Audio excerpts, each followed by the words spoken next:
Hey everybody, we are getting ready to start Unit 1. It looks like I was just scrolling through all of the completed work. It looks like some of you still have some last minute things to finish up with orientation. Please go ahead and make sure you do that before we shift over into Unit 1 early at the beginning of the week. You'll hear from me probably by like Sunday afternoon if you have not had the chance yet to finish up orientation. But as we move into this first unit, the idea here is we're starting to warm ourselves up with just we're gonna seek out positive psychology concepts just so that we are widening our understanding of what we're even talking about when we talk about positive psychology. You're also going to do some reading on the work of Martin Seligman. Positive psychology has been around forever, right? There's so many connections between positive psychology and Eastern philosophy and thought. And so we can go way far back to look for the roots of positive psychology, but a more contemporary and modern interpretation is the work and the contributions of Dr. Martin Seligman. He was the president of the American Psychological Association in the 90s, and during that time, I think the 90s, maybe late, maybe it was actually in the 2000s. You'll find out when you do your reading. But he really brought attention to the idea that the field of psychology needed to do more considering not just about how do we heal things that are broken, but how do we make life worth living? What is the meaningful life, and how do we capture and sustain it? So I look forward to you being able to jump into some of that discovery.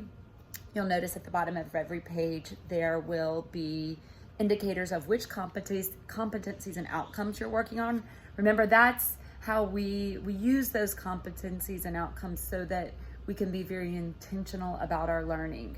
As I've said to you in writing and to some of you during our Zooms, what is so important about a GOA course, we build it so that even those really short, smaller assignments are meant to be a stepping stone towards the competencies. So, it's not just the big assignments that really help us to develop the outcomes, but it's every step we take along the way, and that is how these courses are built. Also, look out for the Hangout. You're gonna post some stuff on the Hangout on Monday, but then you're going to revisit it during the week to respond to each other.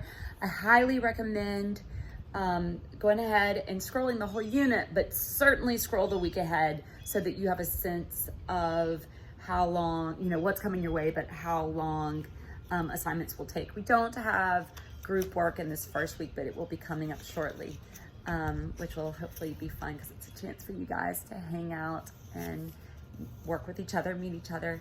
So as I told you at the end of each weekly video, I ask a question and then ask you to direct respond to me in twist. So this week's question, okay, so Monday, Labor Day. Tell me one thing that you are gonna do on Labor Day to help create a sense of health and well-being and happiness. For me, snowballs in New Orleans are a big deal. And there is a pop-up snowball stand, and they pop up in different neighborhoods around New Orleans. And everybody's just going crazy for these snowballs. They're made from all fresh organic juice. They make really interesting flavors like lavender rosemary or satsuma, kiwi lime, like all sorts of fun stuff. And their menu changes every day. So we figured out where they are going to be, and we're gonna take what will be a pretty substantial bike ride to get there, but hopefully an adventure no less. All right, let me know what you're looking forward to. Talk to you soon.